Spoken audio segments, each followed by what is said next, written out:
Hi, good morning everyone. I wanted to say thank you for checking out my videos and my channel. That's really awesome and it really means a lot to me. And I just wanted to make a quick update video, let you guys know what's going on with my trying to conceive story and journey and kind of where we're at. So I just got back from Mount Baker yesterday and was completely zonked from my being on the glacier the day before, coming back, working a little bit, and then unpacking everything. So I haven't been able to edit anything from that yet, but I'm hoping to get that video up at the end of this week just to show you guys how our trip went.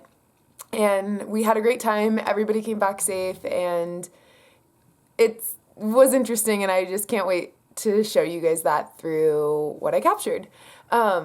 But I wanted to give a quick little update. I did have a doctor's appointment prior to going on that trip to make sure that I was cleared and make sure that like everything was okay. So everything's good. Obviously, I went on my trip and I did have 2 pop stitches, and she doesn't believe that it's anything that I did. It's just kind of what happened.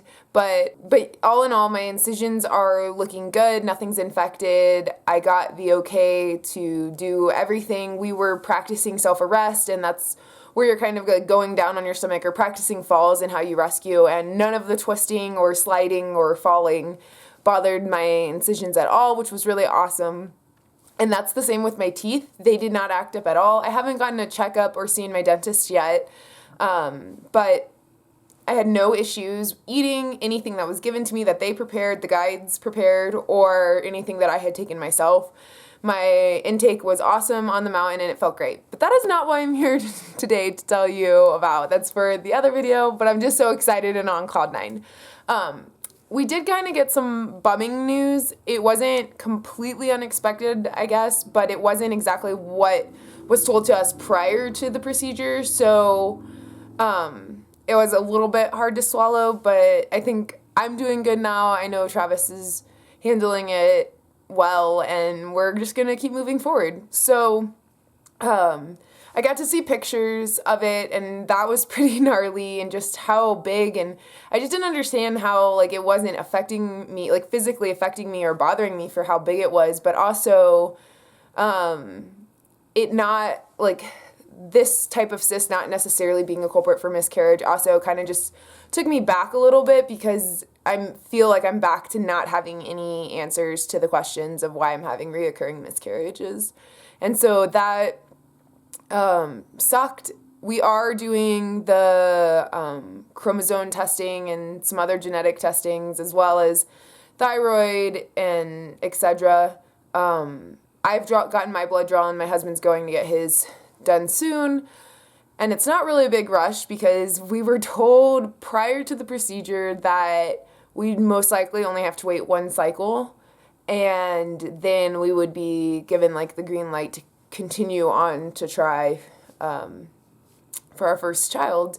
And sorry, I'm trying to be not emotional, because it's the answer is not no. The answer is just not as quick as I want it, and it's just something I want so strongly, so it's hard for me to just like hear that I have to keep waiting, and I just need to keep practicing patience. But because of my cyst being on the inside of my ovary, they did have to like cut a little incision and like go in there to get it out and pull it out. And so my ovary's very stretched, and that needs time to heal. And also, this whole entire procedure created me to have another period very shortly after the one that like my natural cycle had, or like, yeah. And so we kind of don't know where I'm at, and so I need to wait for 2 to 3 cycles before we really know how my body's working and if everything's okay and if that ovary is healed. And so that kind of puts us in the November, December time range, which was just surprising. Like, you know, this is planned for us, which, like, this is a planned journey for us. We decided that around 30 we were going to start trying, and I think when we decided to start trying, we didn't realize how difficult this journey would be. And we realized that we have privileges in not having to plan to the extent of people who are doing IVF, or to the extent of, you know, same-sex couples that are trying to grow their families. And so I'm trying to take everything with a grain of salt and have gratitude that my body is still capable and it's part of this process.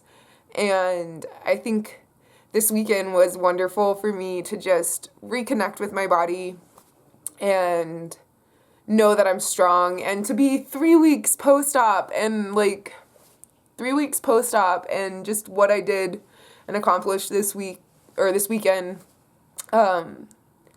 just blows my mind. I'm